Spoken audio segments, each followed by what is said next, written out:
വേഗം വരുന്ന നമ്മുടെ കർത്താവായ യേശുക്രിസ്തുവിൻ്റെ ധന്യനാമത്തിൽ എല്ലാവർക്കും സ്നേഹവന്ദനം. ജീവിതത്തിലുണ്ടാകുന്ന പ്രതിസന്ധികൾക്ക് സ്വയം പരിഹാരം കണ്ടെത്തുവാൻ ശ്രമിക്കുന്നവരാ മിക്കവരും.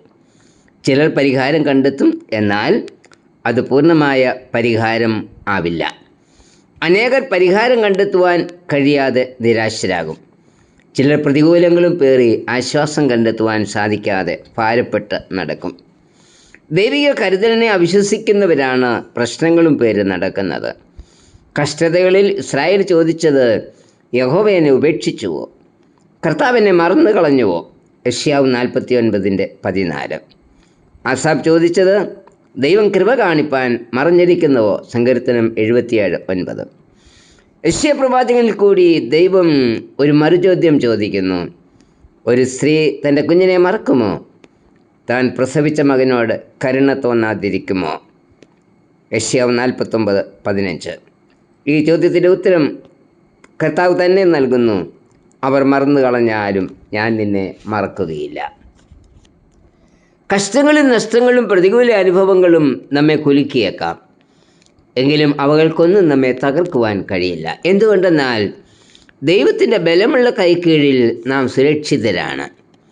സങ്കീർത്തനം 37:24 പറയുന്നത്, നീതിമാൻ വീണാലും നിലം പരിചാകയില്ല, യഹോവ അവനെ കൈപിടിച്ച് താങ്ങുന്നു. 34:7 പറയുന്നത്, യഹോവയുടെ ദൂതൻ അവൻ്റെ ഭക്തന്മാരുടെ ചുറ്റും പാളയമിറങ്ങി അവനെ വിടുവിക്കുന്നു. ഈ ദൈവിക കരുതൽ ലഭിക്കുന്നതിന് നാം എന്ത് ചെയ്യണം? പത്രോസ് തൻ്റെ ലേഖനത്തിൽ പറയുന്നത്, അവൻ നിങ്ങൾക്കായി കരുതുന്നതാകിയാൽ നിങ്ങളുടെ സകല ചിന്താകുലവും കർത്താവിൻ്റെ മേൽ ഇട്ടുകൊള്ളുക. 1 പത്രോസ് 5:7. ദാവീദ് പറയുന്നത്, നിന്റെ ഭാരം യഹോവയുടെ മേൽ വെച്ചുകൊള്ളുക, അവൻ നിന്നെ പുലർത്തും. നീതിമാൻ കുലുങ്ങിപ്പോകുവാൻ അവൻ ഒരു നാളും സമ്മതിക്കുകയില്ല. സങ്കീർത്തനം 55:22. കഷ്ടനഷ്ടങ്ങളിലും അനർത്ഥങ്ങളിലും ഒഴിഞ്ഞ പാത്രമായി തീരുന്നത് ദൈവകൃപയാൽ നിറയപ്പെടുന്നതിന്. ജോസഫിന് നൽകിയ പട്ടക്കിണറും കാരാഗ്രഹവാസവുമെല്ലാം വരുവാനുള്ള വലിയ ക്ഷാമത്തിൽ ഇസ്രായേലിനെ പോറ്റി പുലർത്തുവാനുള്ള ദൈവിക കരുതലായിരുന്നു. ജോസഫ് ഒഴിഞ്ഞ പാത്രമായി തീർന്നപ്പോൾ ഇസ്രായേൽ ദൈവകൃപയാൽ നിറയപ്പെട്ടു. പൗലോസിൻ്റെ രോഗ അവസ്ഥയിൽ ലഭിച്ച ദൈവകൃപയെക്കുറിച്ച് 2 കൊരിന്ത്യർ 12-ാം സാക്ഷിക്കുന്നുണ്ട്. എനിക്ക് ജഡത്തിൽ ഒരു ശൂലം തന്നിരിക്കുന്നു. ഞാൻ നിഗളിച്ചു പോകാതിരിക്കേണ്ടതിന് എന്നെ കുത്തുവാൻ സാത്താൻ്റെ ദൂതനെ തന്നെ. അത് എന്നെ വിട്ടുമാറേണ്ടതിന് ഞാൻ 3 വട്ടം കർത്താവിനോട് അപേക്ഷിച്ചു. അവൻ എന്നോട്, എൻ്റെ കൃപ നിനക്ക് മതി, എൻ്റെ ശക്തി ബലഹീനതയിൽ തികഞ്ഞു വരുന്നു. 2 കൊരിന്ത്യർ 12:7-9 പൗലോസിൻ്റെ ജഡത്തിലെ ശൂലം എന്തെന്ന് അറിയില്ല. കത്തോലിക്ക ബൈബിളിൽ പരിഭാഷയിൽ പറയുന്നത്, ശരീരത്തിൽ ഒരു മുള്ള് ഉണ്ടായിരുന്നു എന്ന്. പൗലോസ് പ്രാർത്ഥിച്ചതുപോലെ മുള്ള് നീങ്ങിക്കിട്ടിയില്ല. എന്നാൽ അളവറ്റ ദൈവകൃപ അനുഭവിക്കുവാൻ അത് മുഖാന്തിരമായി. പൗലോസിൻ്റെ സാക്ഷ്യം, ക്രിസ്തുവിൻ്റെ ശക്തി എൻ്റെ മേൽ ആവസിക്കേണ്ടതിന് എൻ്റെ ബലഹീനതയിൽ ഞാൻ പ്രശംസിക്കുന്നു. ബലഹീനനായിരിക്കുമ്പോൾ തന്നെ ദൈവത്തിൻ്റെ കൃപയാൽ പൗലോസ് ശക്തനായി.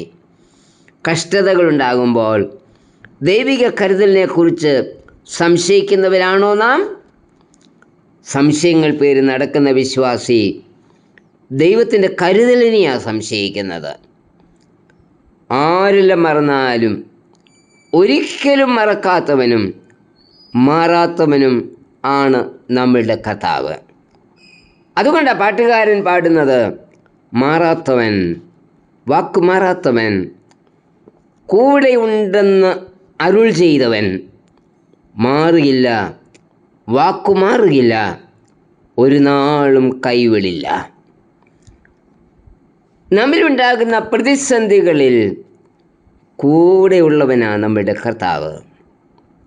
കർത്താവ് പറയുന്നത്, എന്ത് തിന്നും എന്ത് കുടിക്കും എന്ന് നിങ്ങളുടെ ജീവനായിക്കൊണ്ടും എന്ത് ഉടുക്കും എന്ന് ശരീരത്തിനായിക്കൊണ്ടും വിചാരപ്പെടരുത്.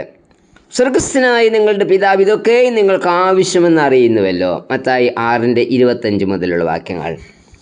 അതുകൊണ്ട് വിശ്വാസി, നീ ഒന്നിനെക്കുറിച്ച് വിചാരപ്പെടേണ്ടതില്ല. പകരം എന്താണ് ചെയ്യേണ്ടുന്നത്? എല്ലാറ്റിലും പ്രാർത്ഥനയാലും അപേക്ഷയാലും ആവശ്യങ്ങൾ സ്തോത്രത്തോടെ ദൈവത്തോട് അറിയിച്ചാൽ മാത്രം മതി. ഫിലിപ്പർ 4:6.